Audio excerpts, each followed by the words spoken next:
Hello everyone. We are continuing with the essence of the Bhagavad Gita, Swami Kriyananda's articulation of Yogananda's commentary. We are in the 4th chapter. We'll be starting with the 5th stanza of the 4th chapter. But first we're going to pray for guidance. As I was saying before we started this, sometimes I feel highly unqualified to be giving this class because the power and the subject matter of the Gita is just simply beyond my experience. But fortunately, the scripture applies to all levels of consciousness, so I will simply approach it from where I stand, and presumably will be able to get something valid out of it. I hope at the end of this hour you'll agree with me. So, dear friends, let's pray together. Heavenly Father, Divine Mother, friend, beloved God, Jesus Christ, Babaji Krishna, Lahiri Mahashaya, Swami Sri Yukteswar, beloved Master Paramhansa Yogananda, saints of all religions, dearest friend Swami Kriyananda, humbly we bow to you all. Help us to attune our consciousness with thy ray of wisdom and grace,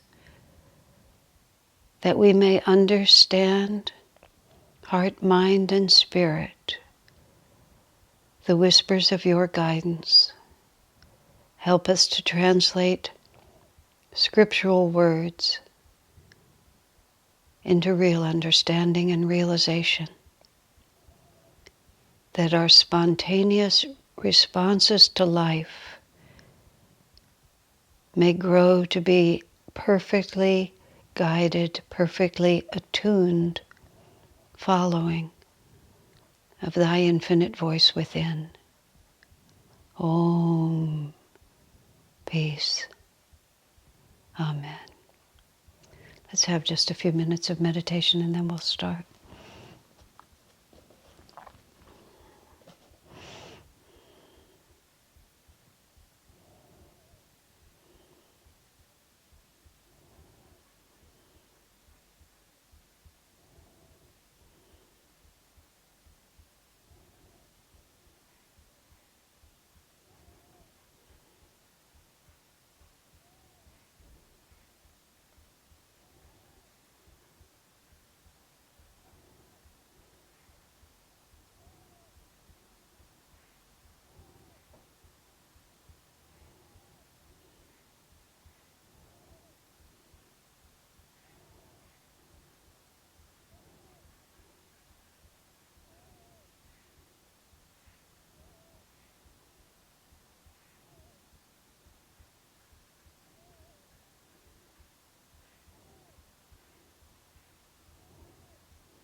Om, peace. Amen.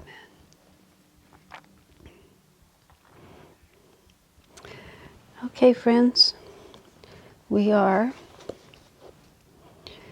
as I said, on chapter 4, verse 5. We are in the chapter of the book called The Supreme Science of Knowing.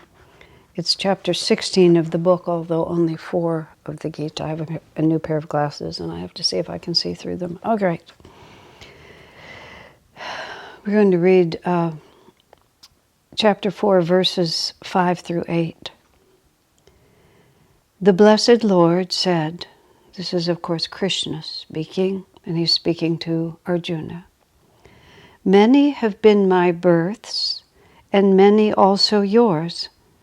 I remember all of mine, though you remember yours not. Verse number 6. Though I, a fully liberated soul, am the Lord of all creation, and am in my true self, and abiding ever in my cosmic nature, forever unborn, yet I, by my yoga maya, assume from time to time an outward form. O Bharata Arjuna, whenever virtue, dharma, declines, and vice, adharma, is in the ascendant, I incarnate myself on earth as an avatar. Appearing from age to age in visible form, I come to destroy evil and reestablish virtue. These are very, very famous verses from the Bhagavad Gita, because they set up the whole story of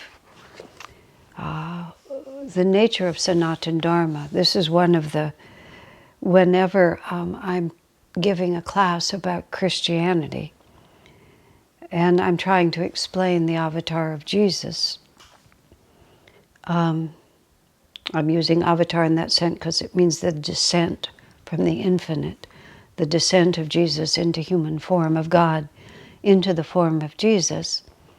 And I'm trying to explain how unusual the Western point of view is, and how without context.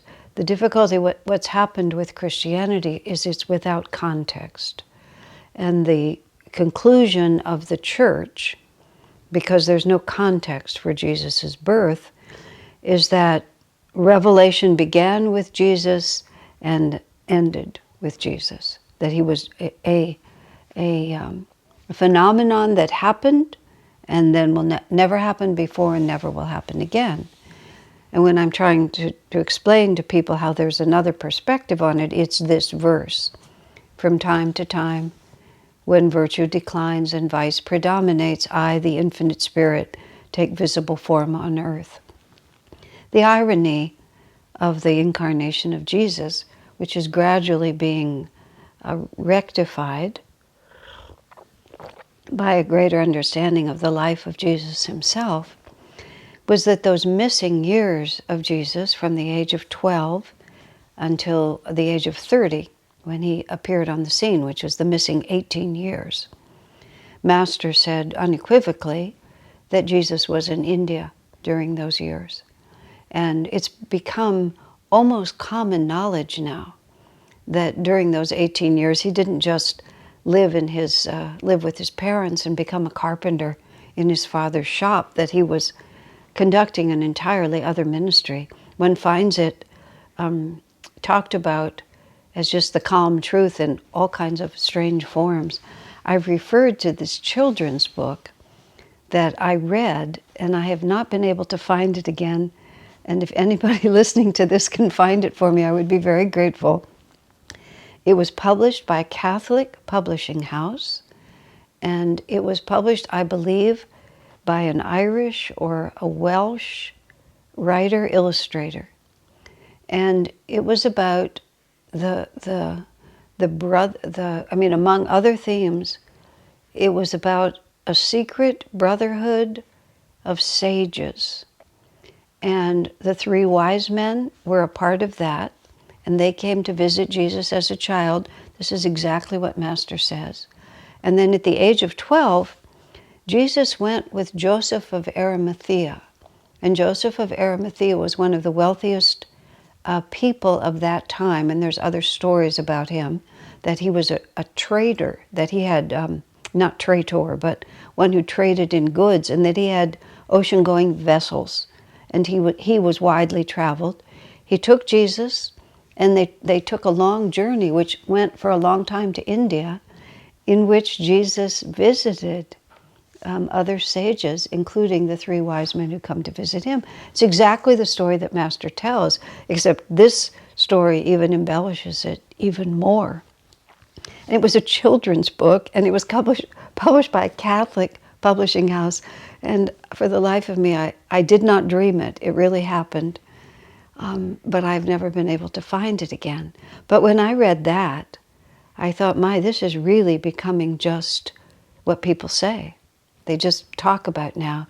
It's an interesting fact of science, so I've been told.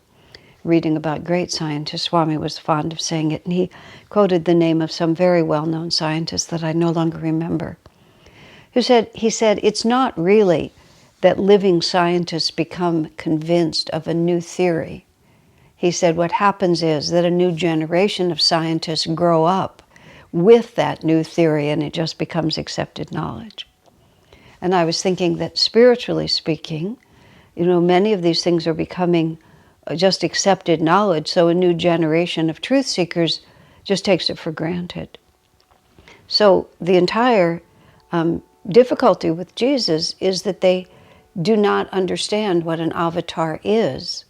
And out of pious devotion and a misunderstanding of the esoteric meanings of many things that Jesus said, you end up with Jesus as a singleton who never went through a process of sadhana, and there was never anyone like him before, and his words, like the only Son of God, are not understood in the esoteric sense. So the commentary here that Swami's giving, especially to this last verse, is absolutely essential for understanding all religions. And once you understand this, then it's very easy to see a unity in religion, because this is the unifying factor. Master put it that self-realization is the unifying reality among all the world religions. And he didn't mean self-realization, the organization he founded. He didn't mean that SRF per se will become the Catholic Church of the future and everyone will be members of that. He meant the impersonal principle of self-realization. And what that implies, the principle of self-realization, leads to the whole of Sanatana Dharma. What is the self? Who am I? How is it realized? What is the progression of self-realization in the course of a lifetime? And then it leads to what happens after we're self-realized, which leads to the understanding of what is an avatar. Why does an avatar come? How does a person become, how does one reach the stage of consciousness that one could be an avatar if it was one's destiny to be so? Then it begins to explain the founders of all the true religions of the world. And once you've really understood the principle of self-realization, you can then enjoy the unity and the diversity. It doesn't mean that the multiple expressions of divine understanding will all be unified under a single expression, but we'll suddenly understand that the multitude of expressions are like the fingers of a hand, or the individual jets of flame on a gas burner. The fuel comes in, it goes through those specified holes, and then you have all these individual jets of flame. Each one stands on its own, but you understand that they all emanate from the same source. Or looking at a beautiful stained glass window, which can have a vast variety of colors and shapes. But what animates them is one sunlight. Undifferentiated sunlight gets broken apart into all those small pieces. But when you step back, what is the animating force? The animating force is the same. And this is where we're trying to go as a global culture as we rise into Kali Yuga. The advantage of being in a rising age is that wisdom will increase as time passes. Being in declining age, which, as it happens, the Bhagavad Gita was written at approximately the same place on the spectrum, except the Bhagavad Gita was in when we were descending from the higher age of Dwapara into the darker age of Kali. And right now we're exactly opposite on the ellipse, but we're on the ascending side. So we're coming out of this fragmentation into unity. I don't know which is more depressing, honestly. The advantage of the descending age, which, depending on my mood at the time. Sometimes the advantage of the descending age is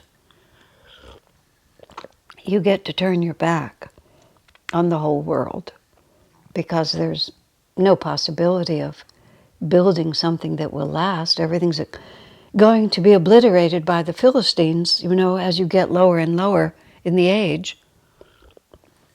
So there's no point in trying to build. Preserve, yes. Protect, yes. Hide away, yes. But it's why the whole teaching of Kriya and all of that just went into the Himalayas. It wasn't lost, it was just hidden because the mass of humanity wasn't interested, and it wasn't even safe to give them access to that kind of power. But starting with Lahiri, appealing to Babaji to bring it back into the world, now here we are again. So Swamiji starts explaining to us, people talk about the avatars being incarnations of Vishnu. This is the Indian tradition. Now, I'm not able to speak with great authority like someone raised in that culture could. That's also helpful because all I can gain is the essence of what Swami says. And he makes the comment that Vishnu is not actually a person. Now, it's an interesting comment, and I'm just going to go over here, and I don't have Swami with me to explain this. But there are other gods and goddesses in the Indian pantheon, so to speak, personifications of ideals of divinity. The god Agni, for example, who's the god of fire. Swami remarked once, or Indra, who's the Lord of the heavens. Swamiji quoted Master once as saying that these are actual cosmic realities. And he said that the image that Swami gave us is there's always, for many centuries, there will be a king of England. But different souls will play that role. So there will be the position of the King of England, and then various souls will incarnate to play that role. And the implication was that somewhere in the cosmos, and this is where I said at the beginning, I'm so far beyond my pay grade in talking about these, so I'm just going to present this as it was presented to me. Somewhere in the cosmos, many of these deities actually exist, and different souls take those roles for a period of time, and then act out what exactly I couldn't possibly say. So we all have to meditate and reflect on these. I've become quite convinced that whatever Master asserted is truth. If I don't understand it, I don't reject it, I just kind of go, isn't that fascinating? And then try to just run it through what little mental power I have and what little bit of meditation-born intuition I can muster to just see where it leads me, because this world is made up of much more than we know. But talking about these avatars being incarnations of Vishnu, Swami does not explain it in that way. He says that Brahma, Vishnu, and Shiva are three aspects of the vibration of Om. Now, maybe in the way I was describing, there is also a deity who acts himself out, who calls himself Vishnu. I have a statue of Krishna that's very dear to me that I bought in Varanasi many, many years ago. And it has 4 arms. And when I bought that statue, I was traveling on pilgrimage. Actually, I think it was the 2nd or 3rd pilgrimage. So that would have been 87, 88, 89. And I had gone into the statue shop in the basement in a basement, I say, because it was downstairs. Now, actually, maybe I bought it right at the... Now I'm a little confused because I bought a Ganesha statue. The Ganesha statue I bought having seen it for 2 years, and then I finally bought it. But the Krishna statue, I believe I walked downstairs and I saw it, down the stairs into the shop, and I saw it, and it was immediately, it's just right here. I'm going to just have to reach over and show it to you. Oops. A little complicated, but I couldn't not show it to you. So this is my statue of Vishnu, of Krishna. And I didn't actually realize when I bought it that it was a 4-armed statue. I bought it entirely because it wanted to come home with me. It's the only way I can think about it. And because I loved its face. And I had to hand carry it home, because I didn't trust it to be packaged in my luggage. So it was wrapped, and I carried it like a baby, like this, except it was all wrapped in paper. And Krishna and I traveled through India together, and then I brought him home. And this was I believe it was my first trip to India. Yes, I just bought him on the first trip. And when often at the airports, he would have to be unwrapped. And when he was in my room, my hotel rooms, he was always unwrapped. And then people would come up and say, Mahavishnu, Mahavishnu Krishna, Mahavishnu Krishna. Maha means great, Vishnu. And it took me a while to realize that was because he had 4 arms, which, as I said, I hadn't even noticed. So this particular one, of course, many statues of Krishna only have him with his 2 human arms, but mine is a Mahavishnu Krishna. Swamiji always liked that statue, which was nice to have my own. I'm going to say something, looking at the face of it, just because I'm looking at it, I'm going to hold it up. When we would travel in India, people would have in their minds that they were, for about 20 years, not every year, maybe I think 12 or 13 times, we took pilgrimage groups to India, mostly Americans. And people would often have in mind, I'm going to buy a Shiva statue, I'm going to buy a Krishna statue, something like that. I didn't have in mind to buy this, I just saw it. And it was mine, ours. But I would often watch that people would go all over India, and then they would finally buy a statue. Oh, I found the most beautiful one statue, they would say. There were like 30 of us, and we were, like a real close family. We traveled for 28 days. And then they would, here's my Shiva statue, and they'd bring it to dinner and show you. Many times, not always, but many times, the statue they would buy would look like the person who bought it. There would just be like a quality to the face. The reason I put this here is because I don't see my own face in Krishna's face, but many times I would see the face of the person who bought it. And it always struck me in such a deep way, because of course we make a face that makes sense to us, that feels like we feel at home with it. And we're not really that familiar with our faces, most of us, unless you're a model or something like that, or an actress, where you really have to study your face. But there's a certain sort of resonant familiarity.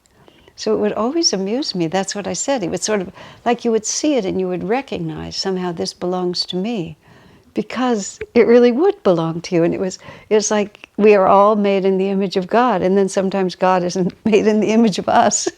Now, as I said, by no means was it always true, but a surprising number of times it turned out to be true. So much so that whenever someone would be excited about a statue, I would just sort of look at it closely. Sometimes I'd point it out, sometimes I would just be amused in my own heart, depending on how it was. Now, coming back to this, so Brahma, Vishnu, and Shiva are there's 3 aspects to Om. Om is the vibration of the universe. It's the spirit made manifest. It's in the beginning was the word. It's talked about in many places. I don't have to teach the concept of Om here. And Om is said to have 3 aspects. Brahma is the creator, Vishnu is the preserver, and Shiva is the destroyer.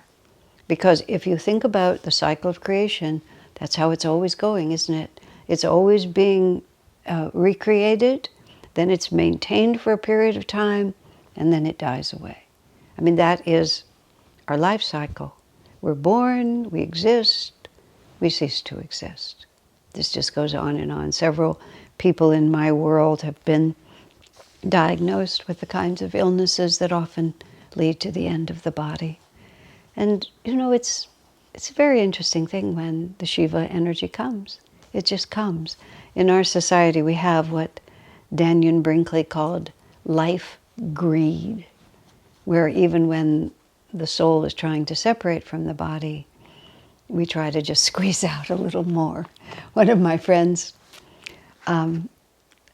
she was the only child, and she had to care for her mother for a long time, and her mother was very difficult, just very difficult. And her mother was very frugal to the point of miserly. And the mother just lived on and on and on and on. And the daughter ruefully said that her mother was so frugal that she refused to give up that body until she had squeezed every possible breath out of it. It was finally, of course, I mean, at a certain point, it passes. Now, the reason avatars, one of the reasons that the avatars are considered to be Vishnu is because when virtue declines and vice predominates, the avatar comes in to preserve Dharma. It comes in to make sure that Dharma endures. And it comes to move the shadow aside and keep the light going. It's not like it starts something new. It just takes that which has always been true, Sanatana Dharma. Sanatana Dharma is sometimes called the eternal religion. And the eternal religion, the nature of it would be that it's just always the same. And some translations, trying to get the nuance of the word Sanatana Dharma, call it that which is. That's my favorite. Because that which is just removes any vestige of sectarianism. It just simply is that which is eternally true. And civilizations rise and fall, incarnations come and go, tyrants are born, rule for a time and are destroyed, vice gets a foothold and then virtue is restored. But there's that which is always there. It's the endless, it's the never-ending drama of the jiva seeking its home in the divine. And whenever the shadow gets too strong, the avatar comes to make it bright again. And so he's always an aspect of that divine play, just bringing the light, returning the light, pushing the shadow away. I love in cosmic, in the Samadhi poem, Master says, vanished the veils of light and shade. And of course, in the mind, you think of light and dark. And it's just, there's light and then there's dark. But if you say light and dark, then you're talking about dark as having a reality that's equal to light. It's like there are these two things, there's light and there's dark. Just like there's male, there's female, like the sun rises and the sun sets. And you see those, even like day and night, they're two realities that happen. So the mind thinks light and dark. But Master says light and shade. And what shade does not diminish the light. Shade occurs when something blocks the light. So even just right in that very first line of that poem is just right there. And so that's why also it's more true to say light and shadow. And so what happens when vice is beginning to ascend is that this tumultuous energy that is contrary to that which is begins to gain ascendance. It's literally like a dark shadow just growing up. And as it grows up, it blocks the light. It blocks the light literally in that evil deeds are done upon the earth. It blocks the light because it's harder for people to see it.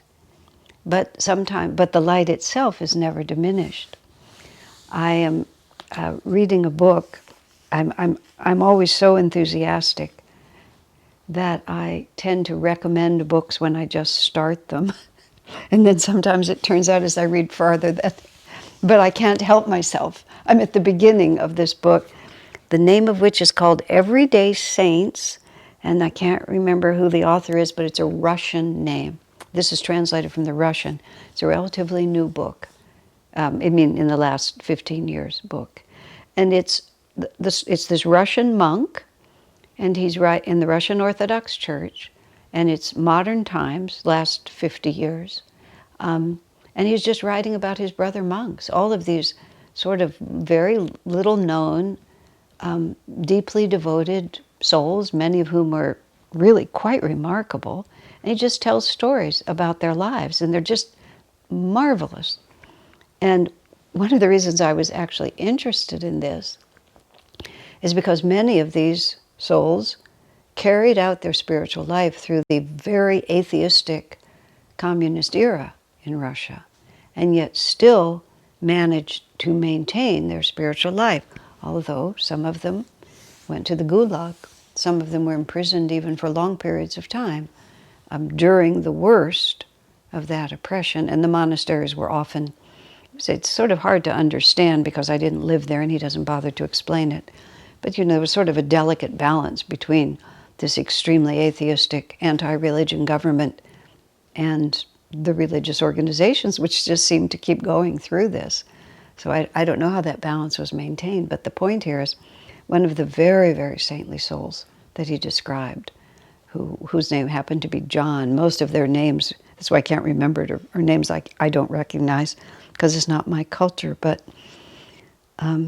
he was 8 years in the 50s in a gulag.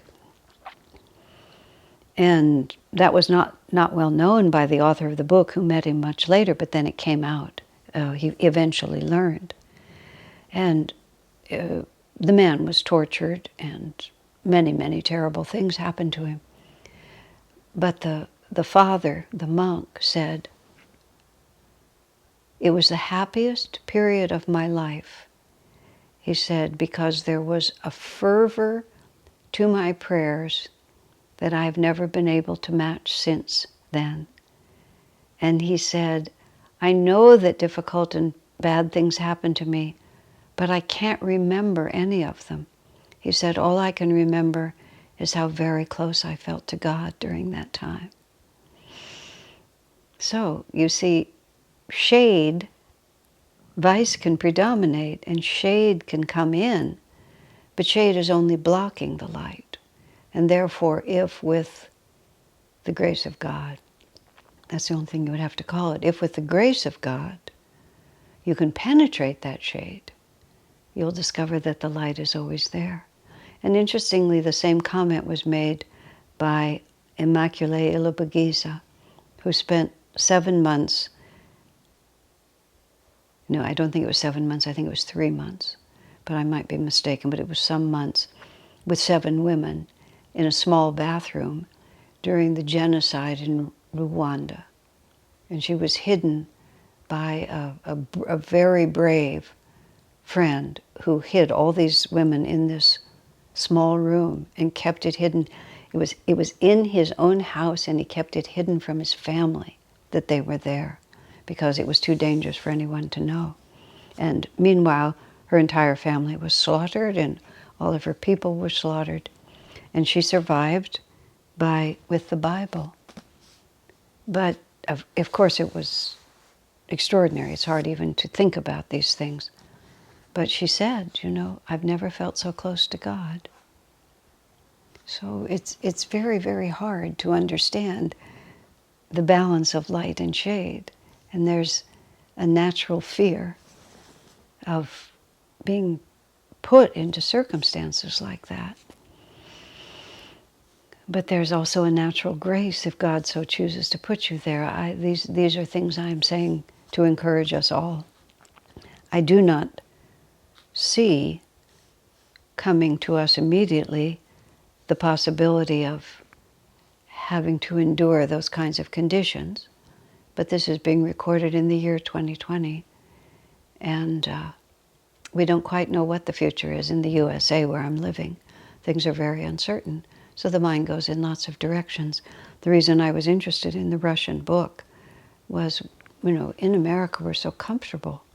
We're just so accustomed to the rule of law, many of us, depending on the color of your skin, I have to say that fairly. But a person such as myself, I felt exceedingly secure in this country. What if that changes? How do we how do we penetrate the shade? How do we participate in the work of the avatars to increase dharma and decrease adharma? Is it just within our own hearts?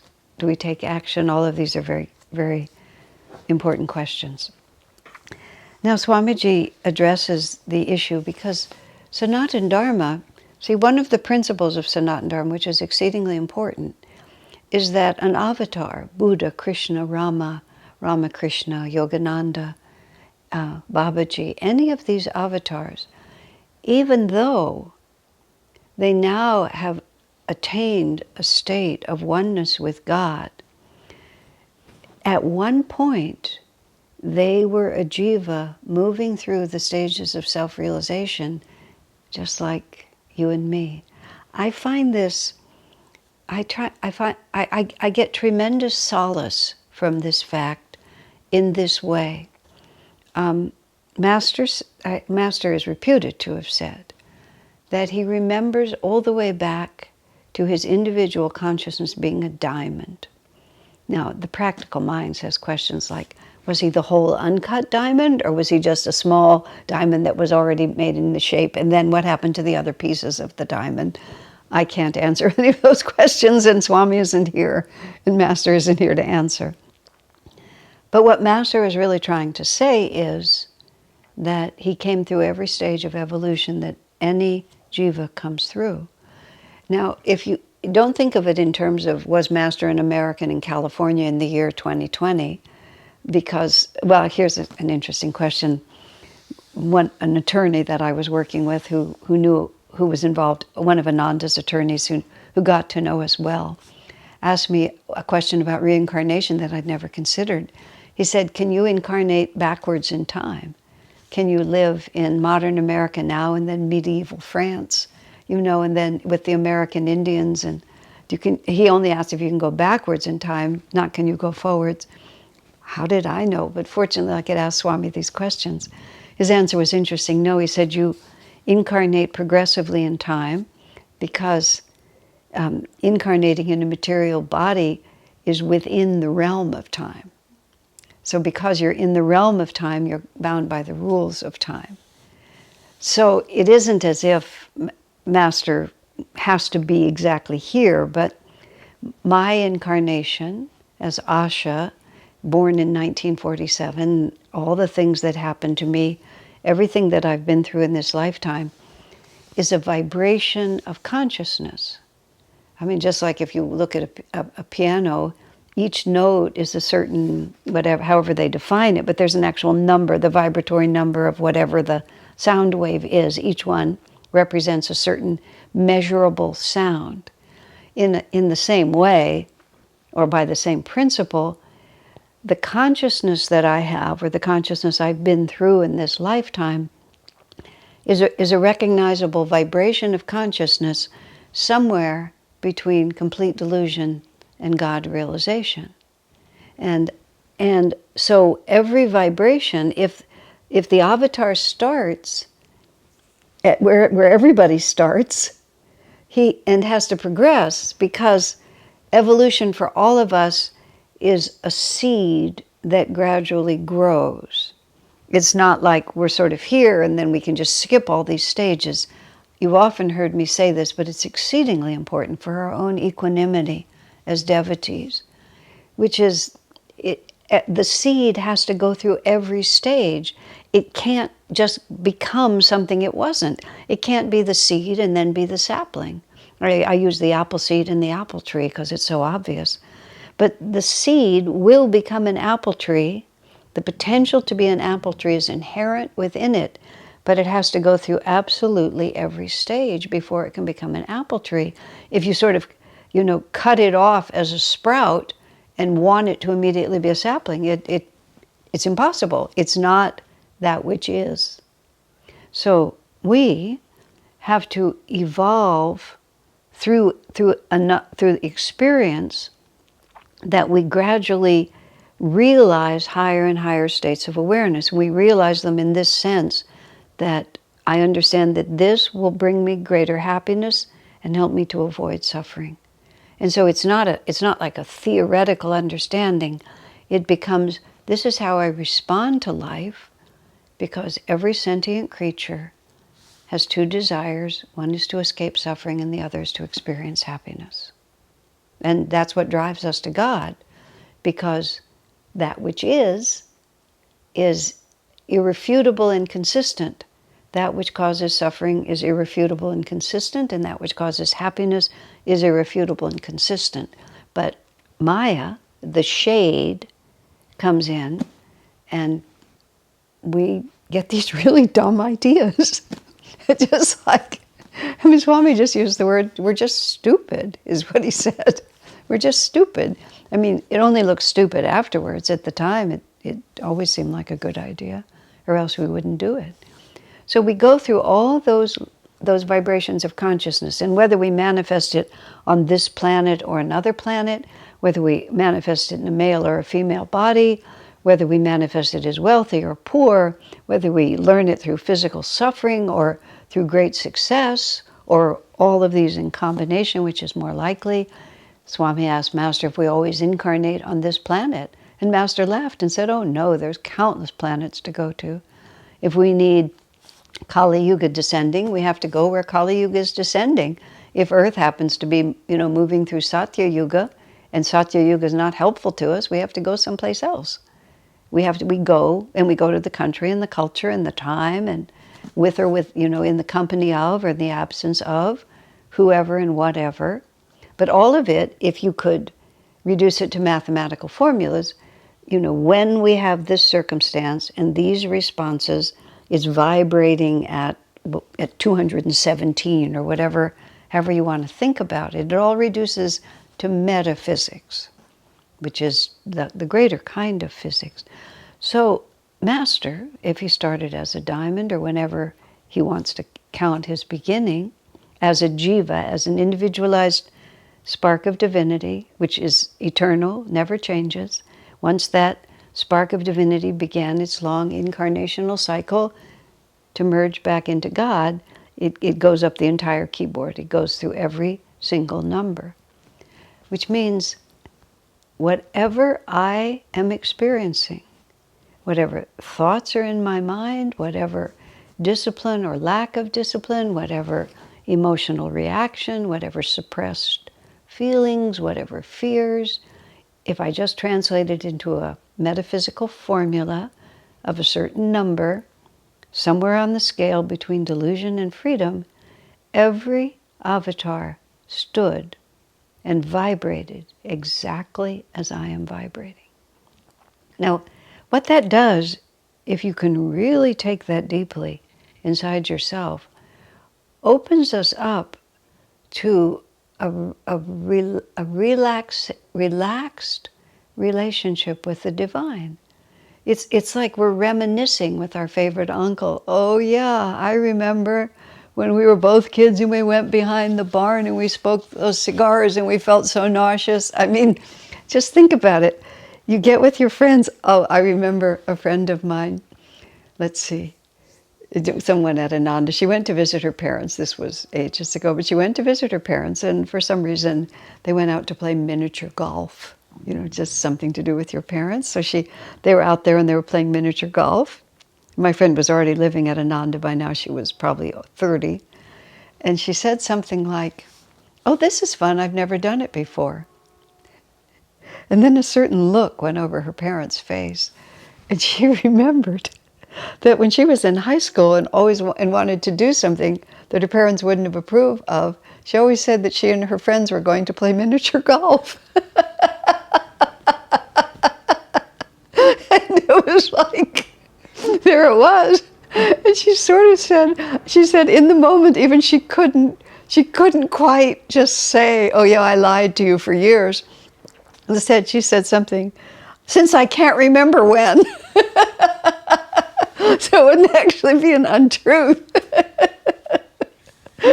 But when she was telling us this, I mean, of course it's a ridiculous story and it really made us laugh.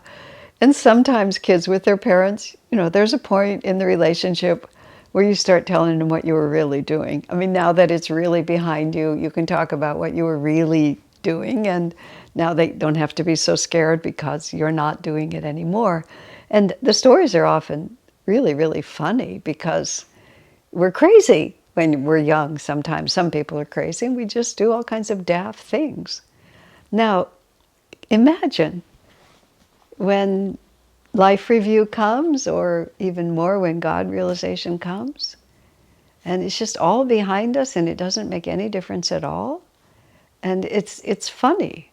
I mean, the things that we do that are wrong always end up being funny stories, because I was just recently, I'm 70, over 70 right now, and I have a good memory for a lot of things, but of course the mental attic gets full and things get put at the bottom of the trunk, or they just fall out the window and you never know they're gone.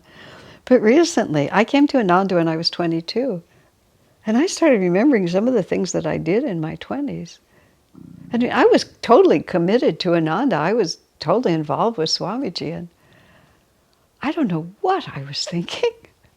And I sort of have this sort of vague memory of these sort of odd expressions on Swamiji's face. I just don't know what I was thinking. But it made sense to me at the time, or else I would never have done it. But Master, Jesus, Buddha, Krishna, every one of them were right where you were. And it doesn't seem odd to them. It seems like, well, given your state of consciousness and given your level of experience and given your karma, what else would you do? And we are so ashamed and we're so embarrassed and we so think we have to give it together. Among other things, I mean, we're just not. It's like your uncle went there too. That's what he did. He was exactly where you were. He was just as confused. He was just as heartbroken. He was just as angry. He was just equally bereft. He was just as undisciplined. His meditations were just as lousy as yours was this morning, mine was this morning, whatever it might be. We can't shock him. There's just no way to shock him. He knows it all. He's seen it all. Now, I remember with Swami once, he'd given me the job of running publications, which was not a good job for me, because to say I have no instinct for business is putting it in a very polite and mild way. I have many fine qualities, but running business is not one of them, which Swami gradually figured out also. And also I didn't understand that competent people are competent because they accept input. I thought competent people were just sort of came out of the womb completely capable and therefore never accepted input. So Swami was constantly trying to help me, and I just didn't. I mean, this is among the things that I did when I was in my 20s. I just didn't have any idea how to relate to it. So let's see, what was the point there? Let me try to think what the point was. Isn't that odd? It's completely gone out of my head. Oh, yes. So I had that job even for a couple of years, I think, but it was a total disaster. And someone said, "Oh, you ran publications." Yes, I said, "Yeah, I ran it into the ground." It was just awful. But because I wanted to appear to be a good disciple, I would say yes to everything Swami suggested, and then I did pretty much none of it. Because I was just incapable. I didn't know how to do it. And I wasn't comfortable enough with Swami or myself to let him help me. So I would try to put on a good front, and then I was just becoming increasingly chaotic inside. Fortunately, none of this is super clear to me, but what I mean is the memories are I remember this all happened, but I can't conjure any feeling for it because it's just come and gone. But there was a certain point at which Swami, it basically reached a crisis, because he was trying to teach me many things. Running a business was not one of them, but he was teaching me many things. He kept applying pressure, and finally it, like this. And he said, you wanted to appear to be a good disciple, but I could tell how upset you were inside. He said, "You never fooled me." That was the phrase. And I looked at him and I said, "Oh my gosh, what a colossal waste of time then." Trying to present myself in a certain way when, He wasn't fooled. And I actually realized, of course, Swami had superconscious insight into me. Thank you, God. But we don't fool each other. You know, you put on a front that's a false front. Everybody can tell, but if you won't take it down, there's nothing your friends can do. They just have to live with it until you're ready to take it down. But from that point on, I at least tried. It took me many years to be successful, to just be who I was. Just whoever I am. And that's why I have such a strong feeling about God's neither shocked nor dismayed. He's perfectly knowledgeable, and that's who we are. So this fact of the master is a self-realized being. And most of the time, as Swami puts it, when a jiva finally gets out of here and really transcends all, well, yoga is the neutralization of the vrittis in the spine. And vrittis are the whirlpools of unfinished business. You know, things that we don't understand, what I call alternate theories of happiness. And all of those vrittis, every vritti represents some held belief, which is the center of a whirlpool of energy, and it's the magnetic center that keeps the energy whirling like this. A heartbreak that was unresolved, a revenge that was never gotten carried out, a desire for something that you haven't yet gotten, and you hold it. One holds it because one believes, I would be happier if I could satisfy it. You know, whether it's a dark desire to do something against someone who hurt you, or the way it came to me one day was somebody owes me an apology. Just have somebody say, actually, you were right. I realized that there was this whole huge generic bundle of vrittis. In the center of each one of them is somebody owes me an apology. This sort of outraged, I was right and unrecognized, which I saw as a pattern in my incarnation, the one I'm living now. I was right but unrecognized. Somebody owes me an apology. And I saw that, oh my God, I've been doing this for lifetimes. And they never apologized to me, of course, so I just held these. I will be happier if they apologize. So it was my alternate theory of happiness, you see, that I was holding. Master makes the statement that every desire has to be fulfilled. And that seems like, how are you ever going to do that? But what that means is that every alternate theory of happiness, except total surrender to God's will, without a breath of hesitation. And we can only do that if we're not clinging to alternate theories of happiness. So Master isn't cursing us or anything like that. He's describing the metaphysics of it. As long as there's something held that I still need to alleviate my suffering and increase my happiness, exactly to that extent, I can't merge my consciousness with God. But when all of those are released, nobody owes me an apology. You know, I don't need to get back at anyone. There's nothing in this world that I want but God. That's why we sing, I want only Thee, Lord, Thee, only Thee. And sometimes I love that chant, and sometimes my subconscious mind just mocks me when I sing it. It just kind of depends on the mood. But the affirmation of that, I want only Thee, Lord, Thee, only Thee. I'm going to let go of every one of these vrittis. And that's what it is to be an avatar, is that, well, Jesus called it born without sin. Sin is a loaded word in English. I prefer the word ignorance or unlearned lessons. Every one of these vrittis is an unlearned lesson. An avatar has no vrittis. An avatar is just the pure light of God. They have one understanding, which is to do God's will.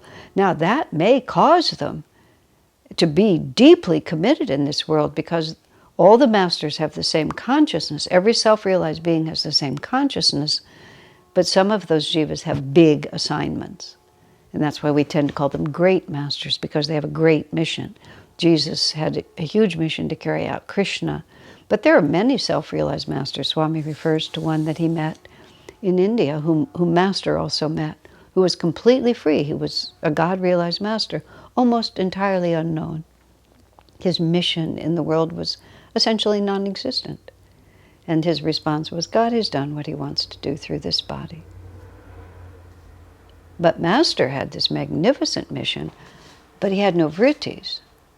So what he had was a responsibility. But he committed himself to that responsibility even more powerfully than someone with vrittis, because there was no conflicting cross-current of ego. In everything we do, there's this conflicting cross-current of ego. And the ego is these vrittis that we're still holding. A piece of us has to hold on to those alternate theories. And we can commit ourselves greatly to many, many things, but still we're holding this. But the Master is holding nothing. Nothing at all. And so they're fearless. They enter completely into the human experience. See, this is what's slightly confusing to us. They're much more human than we are. They feel everything much more deeply.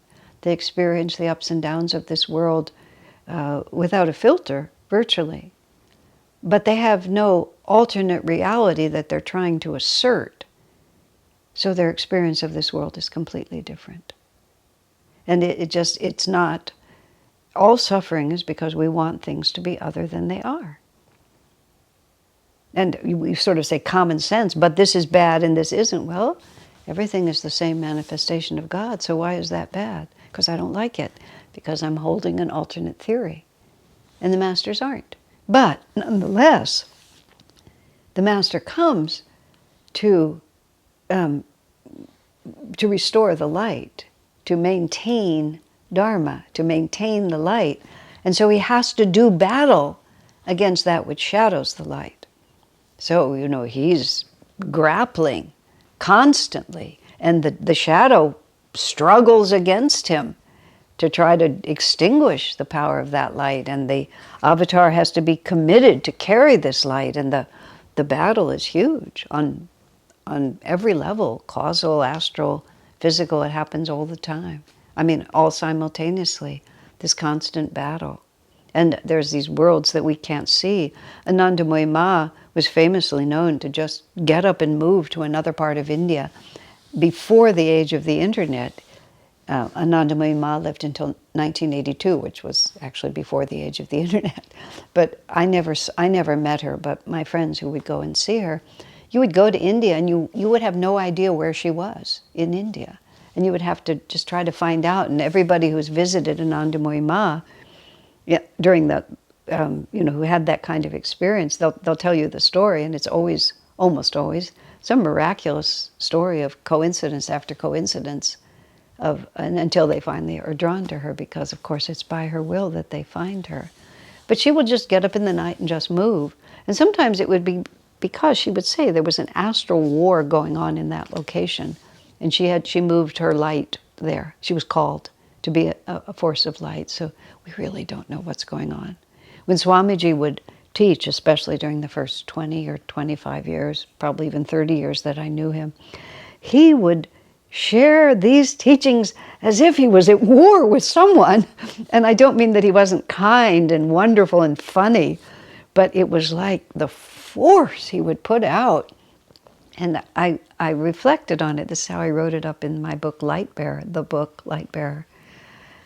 I just felt like Swami was planting, he was fighting the shadow in the causal world, the world of ideas, and he was energizing it through the astral, and it was going to manifest in the material plane.